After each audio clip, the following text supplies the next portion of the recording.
My name is Kat Corchado. I am a fellow Air Force veteran and host of the podcast Sisters in Service. This podcast is where I found my passion for helping other veterans after my transition from the military over 22 years ago.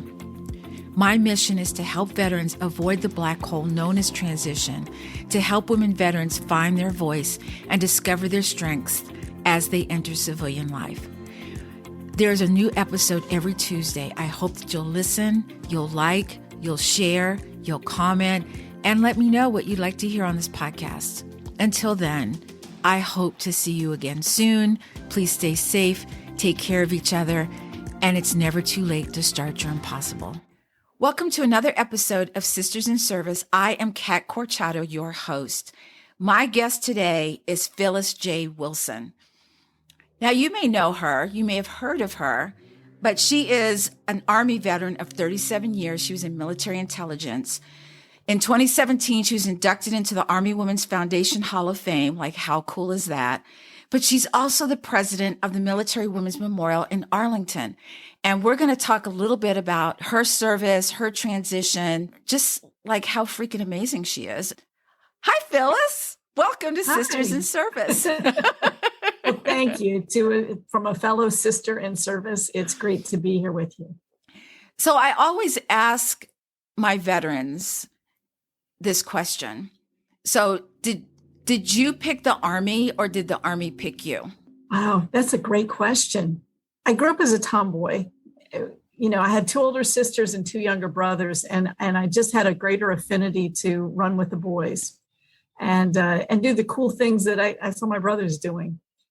And after I graduated high school, though, I was going to become a nurse. That seemed the right path for me. I loved being in the helping community, helping services. And I was going through community college and one class at a time because that's all I could afford, 2 part-time jobs. And at the age of 20, I did a bit of an assessment and said, what am I doing? How long is this going to take? So just happened, as fate will have it, these God nudges that push you in the right place. I'd gone past that same recruiting station, I don't know how many times, but this was the day that I was just fed up with where my life was taking me. And I walked in, and the first office that was open and seemed willing to talk to me was the Army office. And I had a conversation with them, and the rest is history. 37 years later, I retired. That's amazing. Did you know that when I retired after 20, they said, you need to go. Well, Did you plan on being in the military that long? Because some people say, I'm just going to go in, and 20 years later or 30 years later. Did you know you were going to be there for a long time? No. I wanted the college money. I won't lie. There was a really good, when I joined, it was before the post 9/11 or even the GI Bill. It was the VEEP, the Veterans Education. Yes, I remember. That sounds familiar. Yes. So for anybody that knows that era, yay, you're old like I am.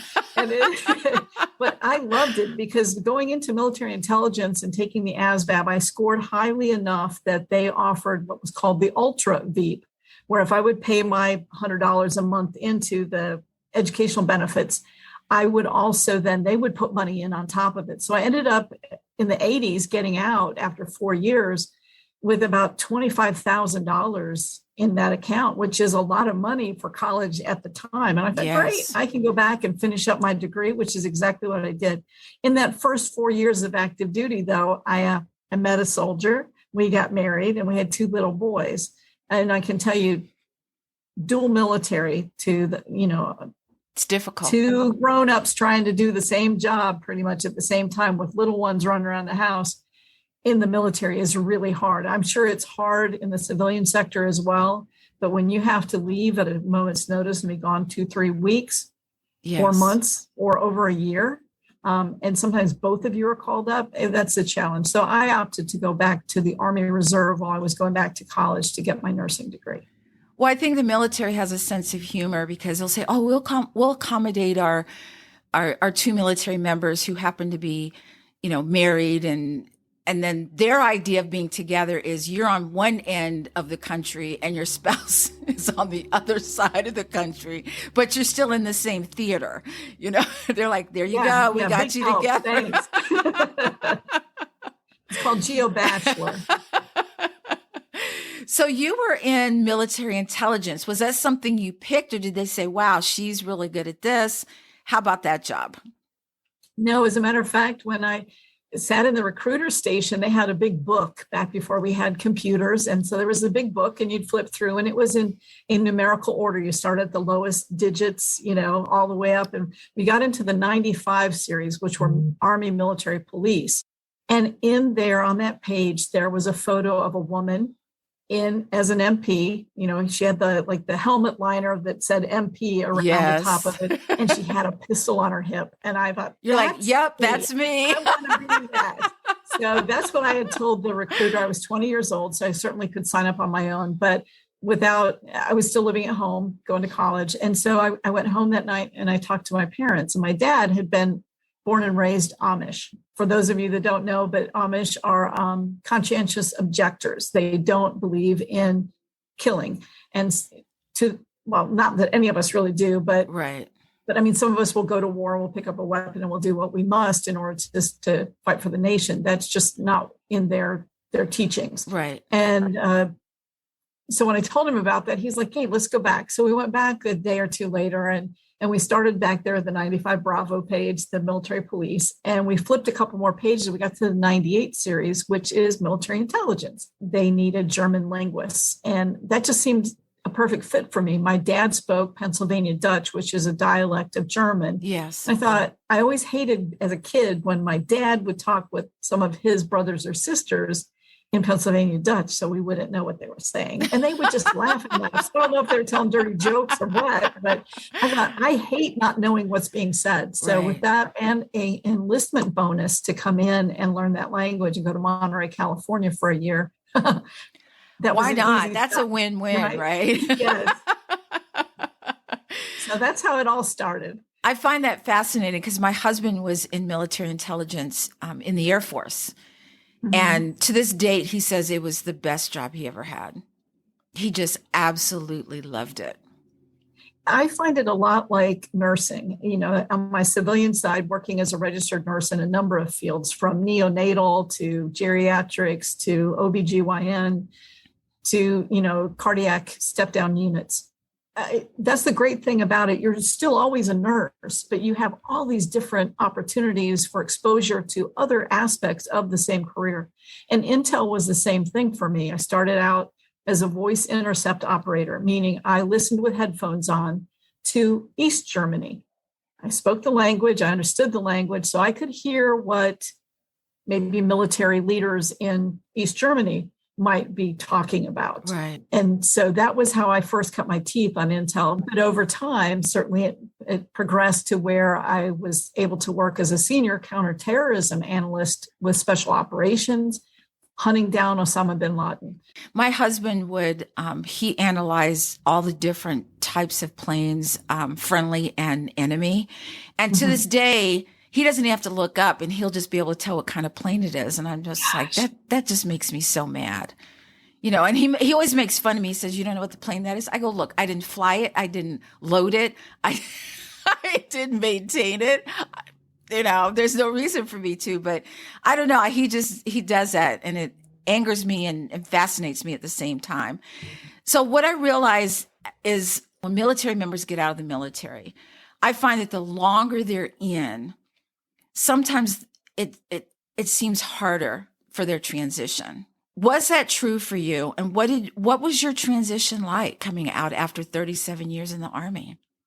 Yeah. And to be clear, I have a mix and match. Out of that 37 years, I have 16 of those where I was a civilian nurse, but I still did my weekends and my any training and things that I needed to do for the Army, along with being a registered nurse for 16 out of 37. So I mixed and matched and moved, I thought, fairly seamlessly between the civil sector and the military sector. The Army, just like the Marine Corps, those ground forces, and we take physical fitness and all those, maybe a little bit, we get a little carried away with it, perhaps. And in my mind, when I could not do a traditional physical fitness test, if I needed to ever move to where I was going to take an alternate event, this was just me. I've seen other people, oh my God, go for it. But that was my thought. I was never injured. I jumped out of airplanes, but I fortunately never injured from that or other things to the point that I said I need an alternate event.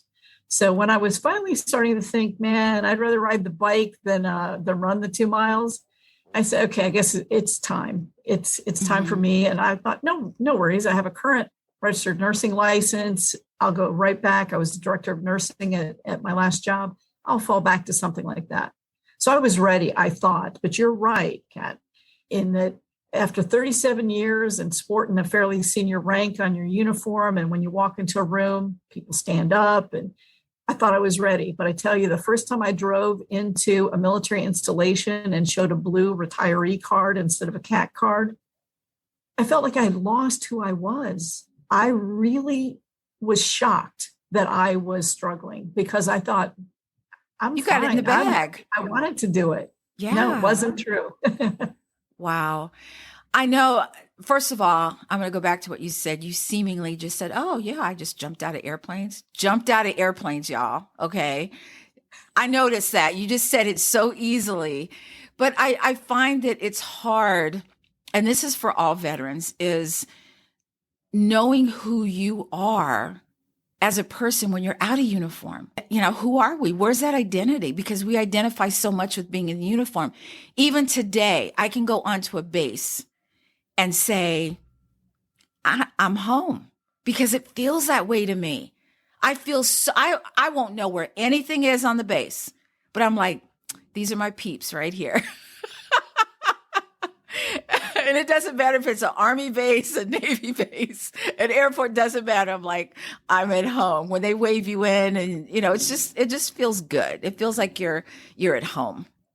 It does. And that's the shocking thing whenever there is any kind of a active shooter event on a military installation, especially here in the continental United States. Yes. I mean, that throws us for a loop because we're like, you almost feel like you can kind of let your guard down. You're on a closed base and everybody gets it. And so you think, no worries. And so when those kind of things happen, it's startling because you think, okay, I get it that it can happen in certain areas, but right. not on an military installation. Absolutely. I think what's amazing to me is how quickly your military training comes back.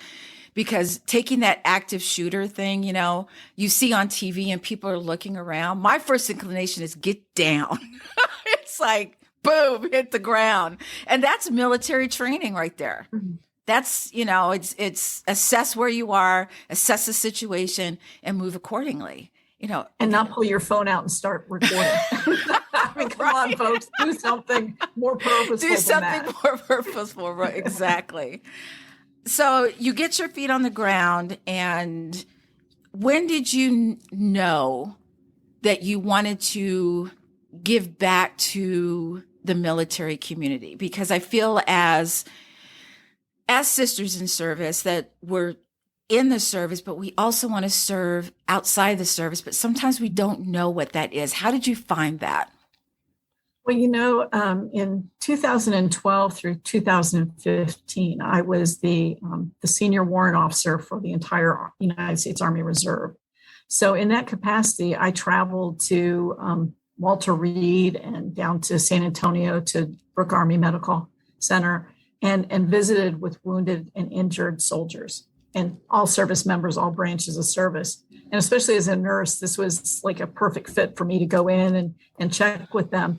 And, you know, of course, the preponderance of the military are men, and the preponderance of those that serve in harm's way are also men, or certainly yes. Then. That was before the all combat exclusion and yes. all MOSs were open to us. Not that we weren't serving and dying already, but not in the sheer raw numbers that our male counterparts were. So I would go into these hospital rooms, and typically the spouse was sitting sort of off in the corner. And so while other people were engaging with the person in the hospital bed, I would go over and talk with the service member's spouse or family. and just ask how they were doing. And was the Fisher House providing the care? And was there anything that we could be doing better?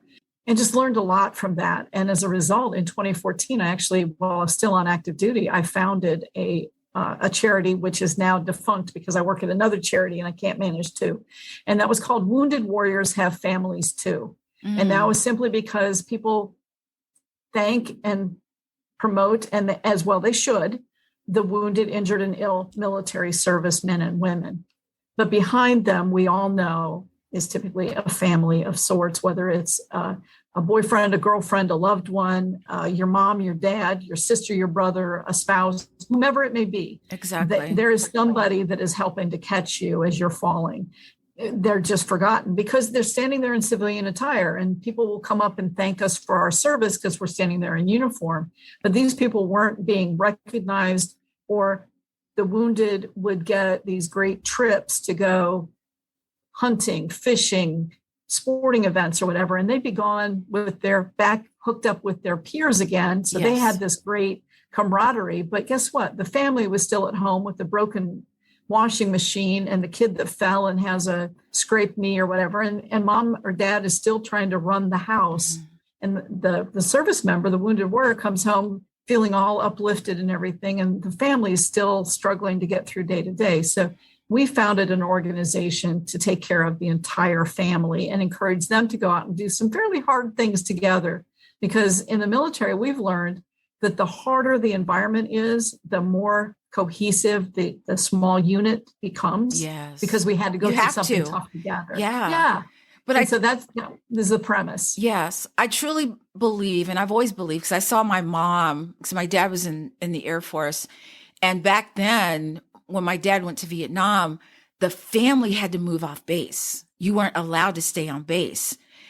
And so I saw my mom go through this, because, you're in this base community, you feel like you're in this enclosure, you're in this like snow globe type of community. Even now, I think that, whomever is in the military in the family, the entire family is in the military. Even military spouses, their job is hard. The military member's job is hard. It's just different. They're both difficult, but it's different. And so you have to be able to bring them together and realize that they're a team, that they're a unit within a unit. That can be hard sometimes. Yeah, I think especially for the children, because, especially if you marry after you're in the military, you can say, well, the spouse didn't sign up for it like we did. We raised our right hand. But a spouse may unwittingly, they may not fully understand what they're walking into by becoming a military spouse. And certainly the kids, they didn't sign up for it at all, but they carry all of the responsibility and duties and so forth that go with being that military kid. I totally agree. I was born into the military because my dad was already in. So I thought that's what life was. You lived somewhere for a little while and then you got up and moved and you went somewhere else. And I remember this woman saying, "Oh, you poor thing, you have to move all over the place." And I'm like, "Are you kidding me? Have you seen what countries I've been to?" What I've seen that, other kids only get to read or in a book or see on TV. So in 2017, you were inducted into the Army Women's Foundation Hall of Fame. Tell us a little bit about that. Did you know that was happening? Did it come as a surprise? Total surprise, especially when I saw who else had already been inducted. I'm like, what the total imposter syndrome. I mean, we all suffer, I think, to a degree with imposter syndrome. No matter how much we achieve in our lives, we still always feel like we're not good enough. Yes. Yes. And so I was completely bowled over with that, but now feel a sense of pride, having joined so many other august Army women into the fold. And now I serve on their board at the Army Women's Foundation as well and help to select that next crop. What was that ceremony like? Were there other inductees there when you were inducted? There were. It was up on Capitol Hill that year. And so it was pretty exciting. I'd not been on Capitol Hill a lot in my life. And so to be up there and have this ceremony happen, there was a woman that was a Paralympic. She had lost a leg in the military, but she had already won at the Paralympics. Judge Wong, who also Army Reserve. She was a 1-star, and she was Asian American. And the fact that she had persevered and made her way all the way up as a lawyer and so forth, as to becoming a 1-star general, yes, was impressive. And the following year, we actually had the first 2 Army Ranger women that were inducted as well.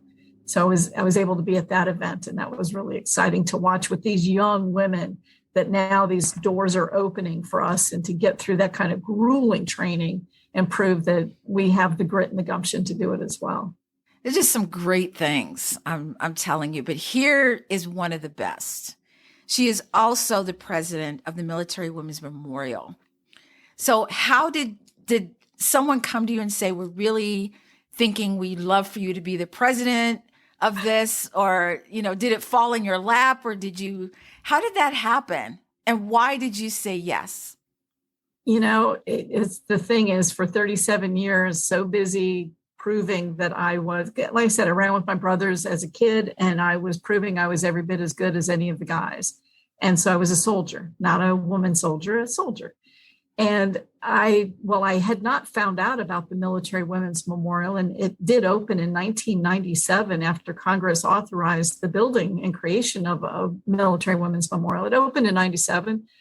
I didn't hear about it at that era. I didn't hear about it in 07. Still didn't know. It was not until 2013. I was stationed up here in Washington, D.C., and somebody had a promotion ceremony here in 2013, came to the promotion ceremony and was just bowled over, shocked. How could I not know? I'm well read. I thought I'm informed. Clearly not. Right here, sits at the entrance to Arlington National Cemetery. Big ass building, right? Big building. You can't miss it. You can't miss it. But everybody does. They think it's just a curved wall and don't realize that there's this massive story in the building that is right behind that big curved wall at the front entrance to Arlington. Huge. So after that, I learned that they have a national database, this registry where every woman can tell their story into this database. And in 2013 is when what we call, took your rightful place in history.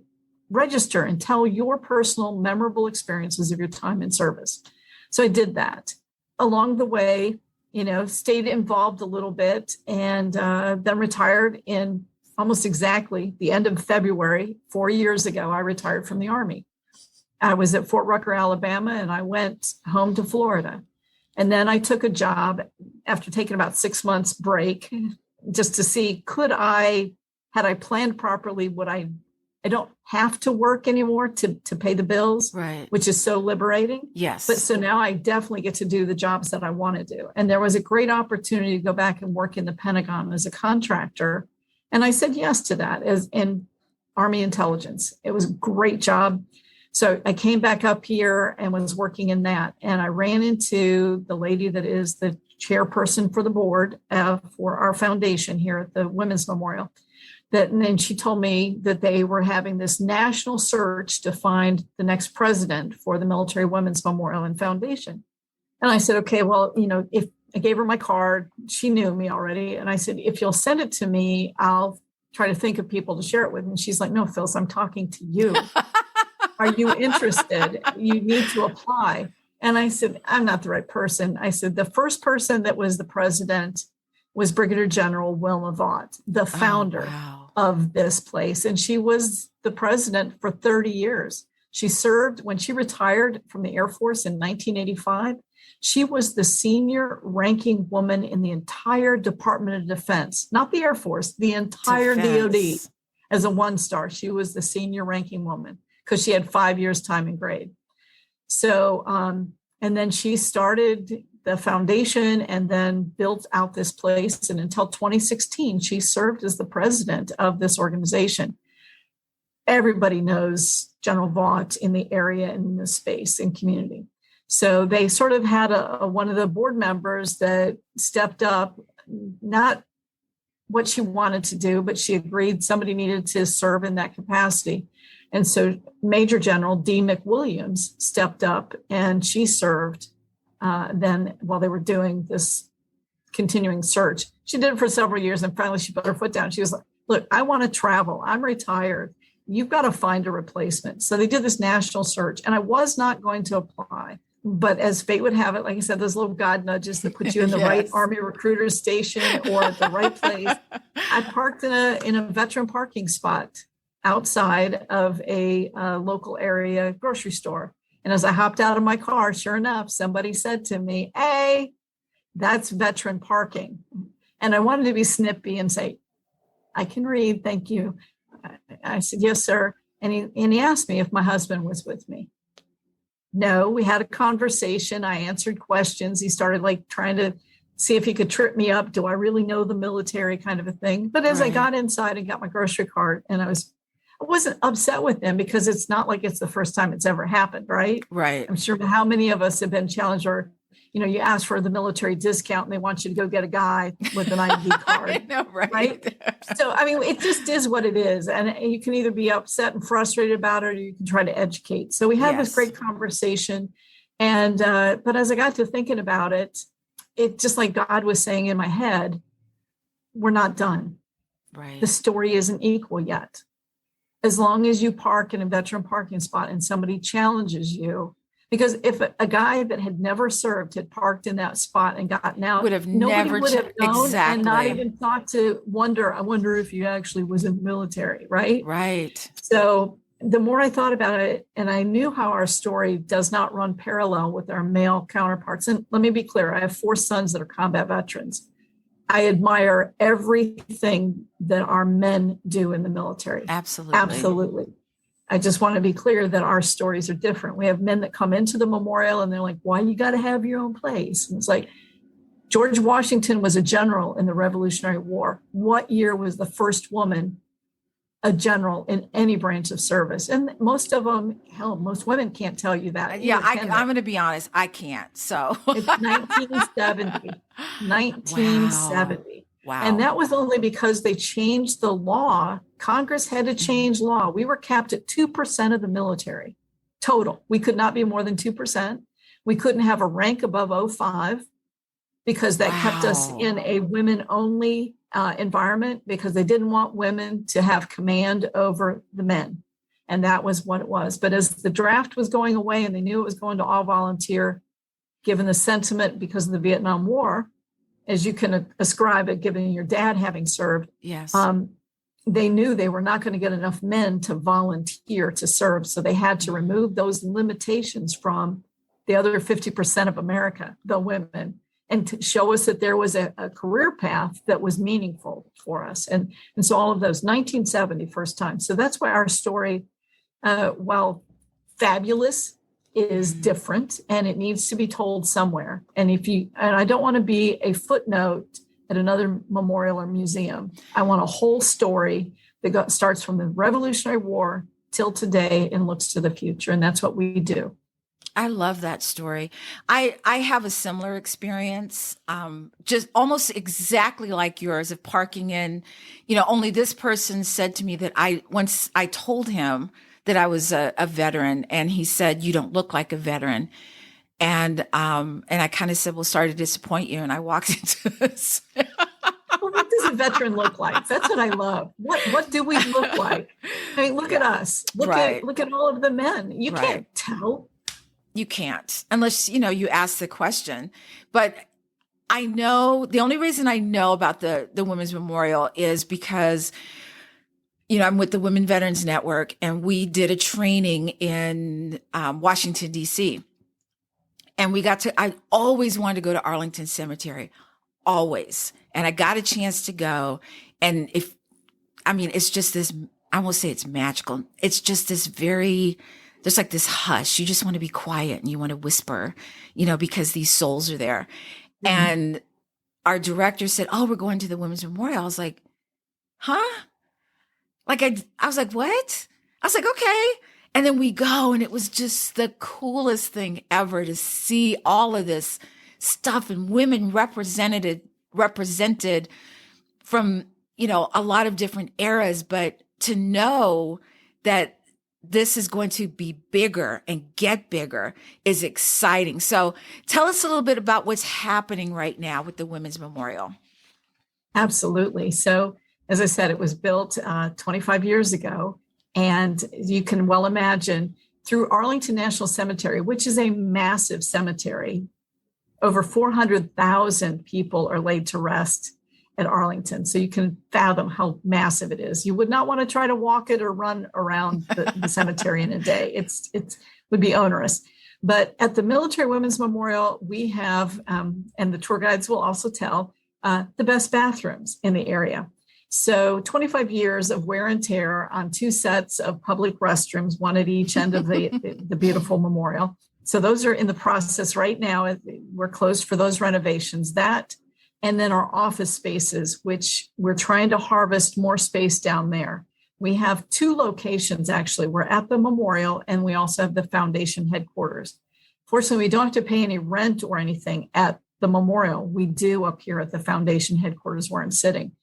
So the office spaces, we're trying to build it in a way that we can have as many people comfortably located and working from there, and we can reduce the size that we have to pay rent on.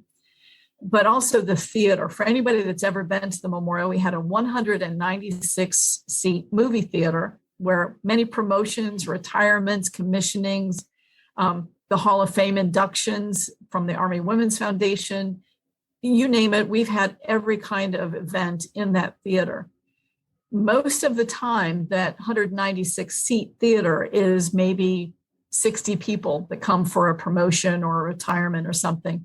And it's the traditional slanted floor like a movie theater.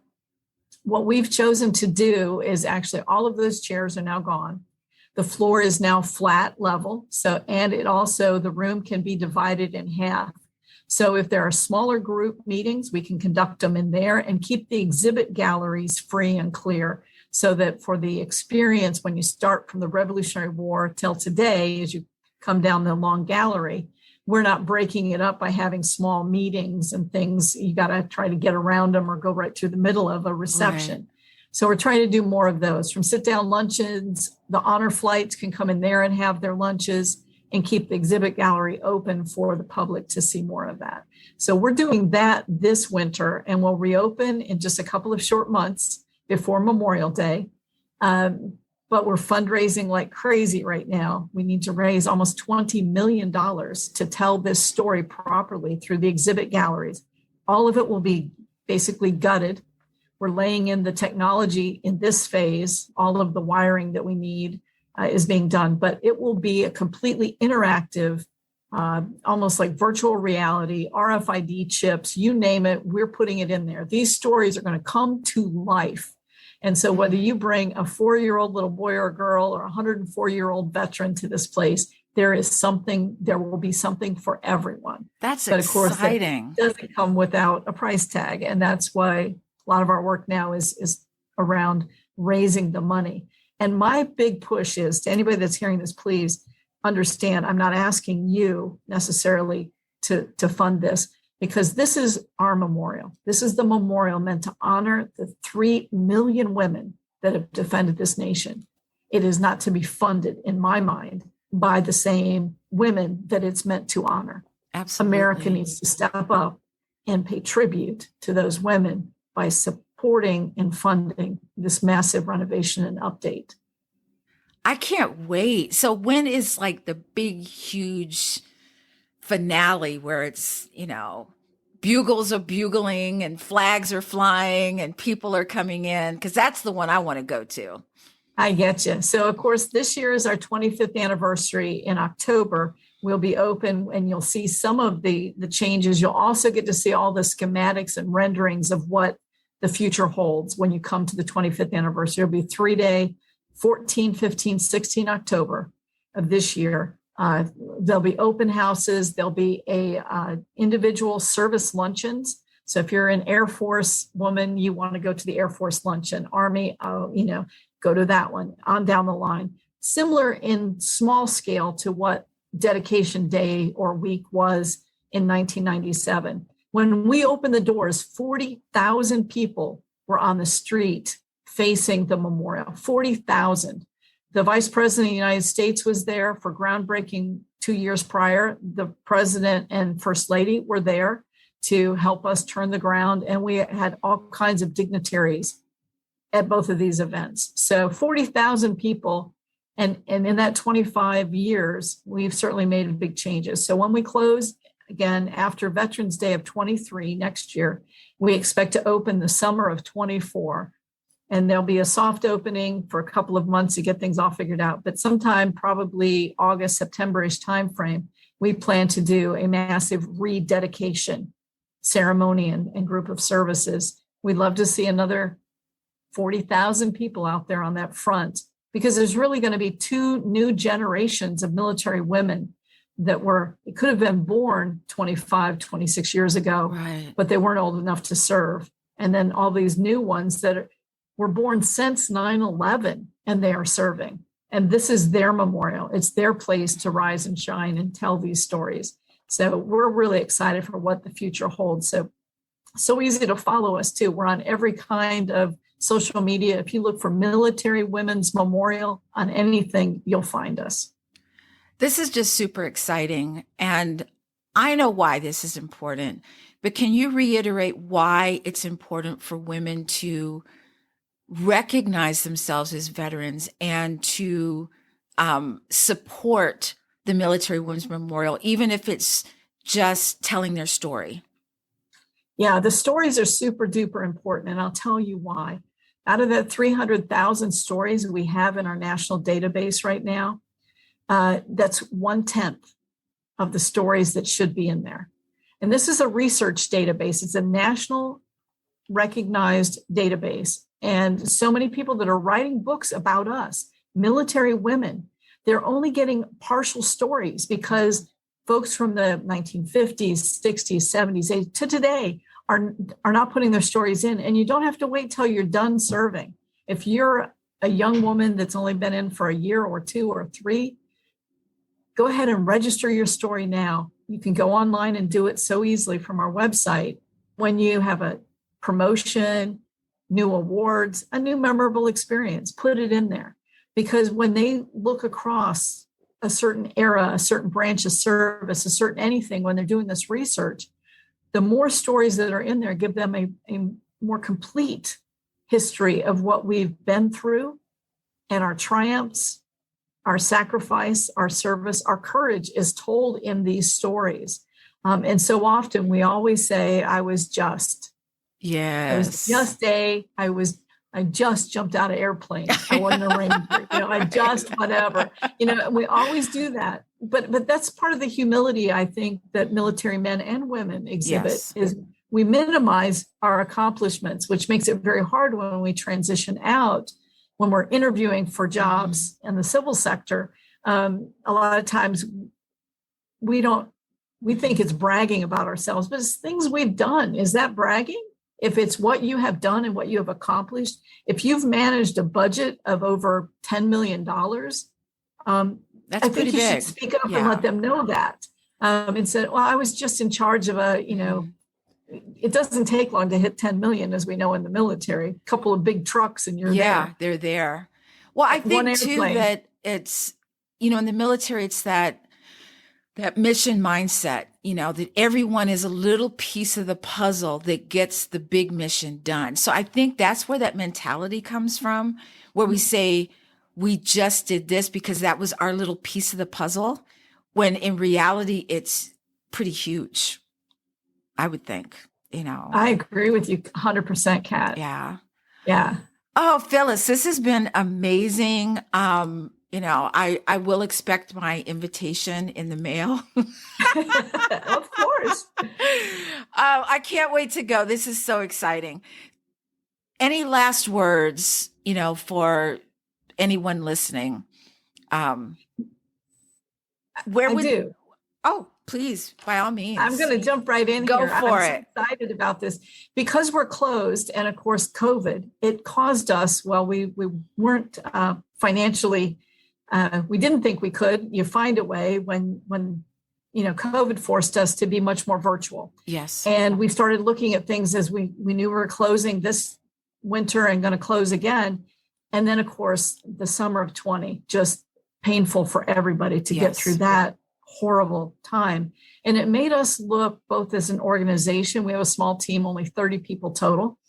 but also look at it through the lens of our military women. And we did some research and we found that women of color, they're called to the military in such a high number. That's like, even for me, I grew up very poor. And my way out ultimately was to join the military. Yes. You got to find something that's going to help lift you up and out. Right. And so we found that, and we started looking across the horizon from the Revolutionary War till today.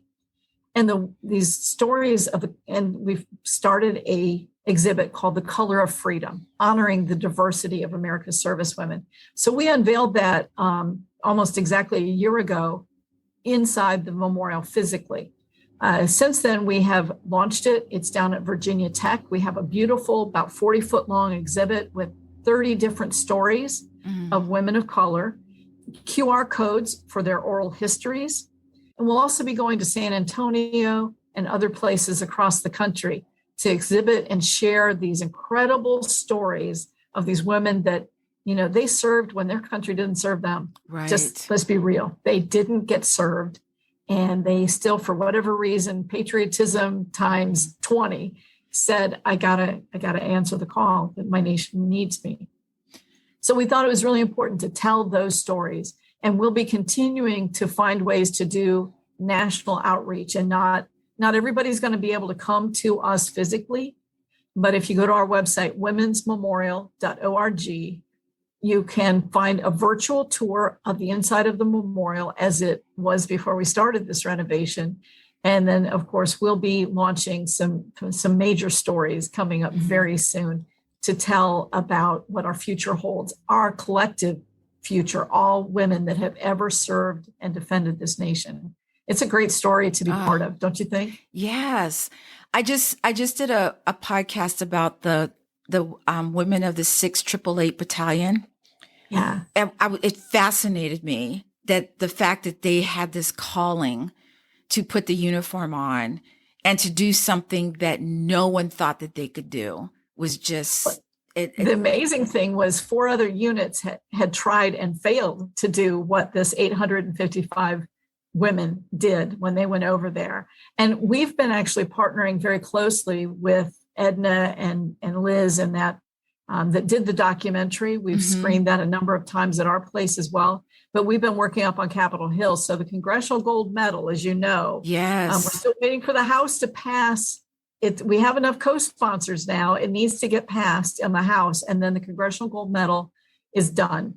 But it will take months until they do the event up on Capitol Hill. Right. And just like we did with the women Air Force service pilots of World War II that got Congressional Gold, we'll host a reception at our Military Women's Memorial with the last remaining 7 women of the 6888 as of today. Mrs. Obama was at the memorial shortly after they moved to the White House, and she was there in March of 2009. So just 2 months after they took the White House, and there were some of the 6888 women there at that event, and she made a shout out during that video.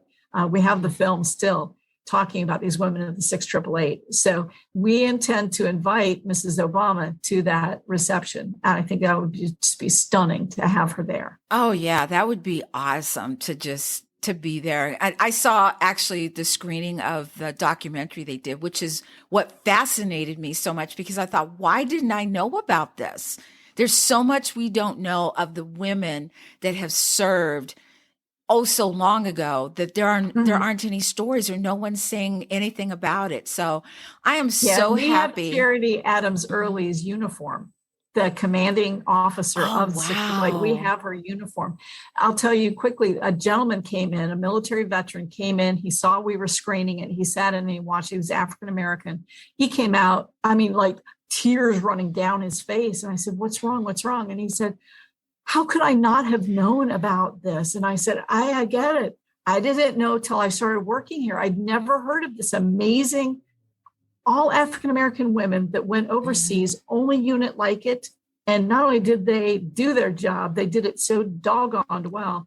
Did they mention that at Normandy Cemetery, there are only 4 women buried at the Normandy American Cemetery? And 3 of those 4 women are from Yep. I did not know that. Yeah. Wow. I did not know that. I'm not sure it was in the documentary. It might have been, but that's just information, that's why we love telling these stories. Yes. And every woman's story individually and then collectively make a difference. And that's why it's so important.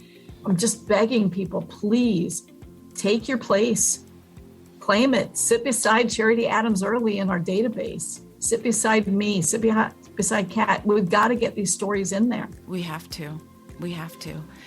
Oh, I can't wait. This is going to be so exciting. Phyllis, thank you so much for doing this and telling our listeners about the Women's Memorial, why it's important. I knew why it was important. But if you don't know, now you know. And we need to support this in any way that we can, with our stories, by visiting the memorial. I just can't wait. So thank you so much, Phyllis, for being here today.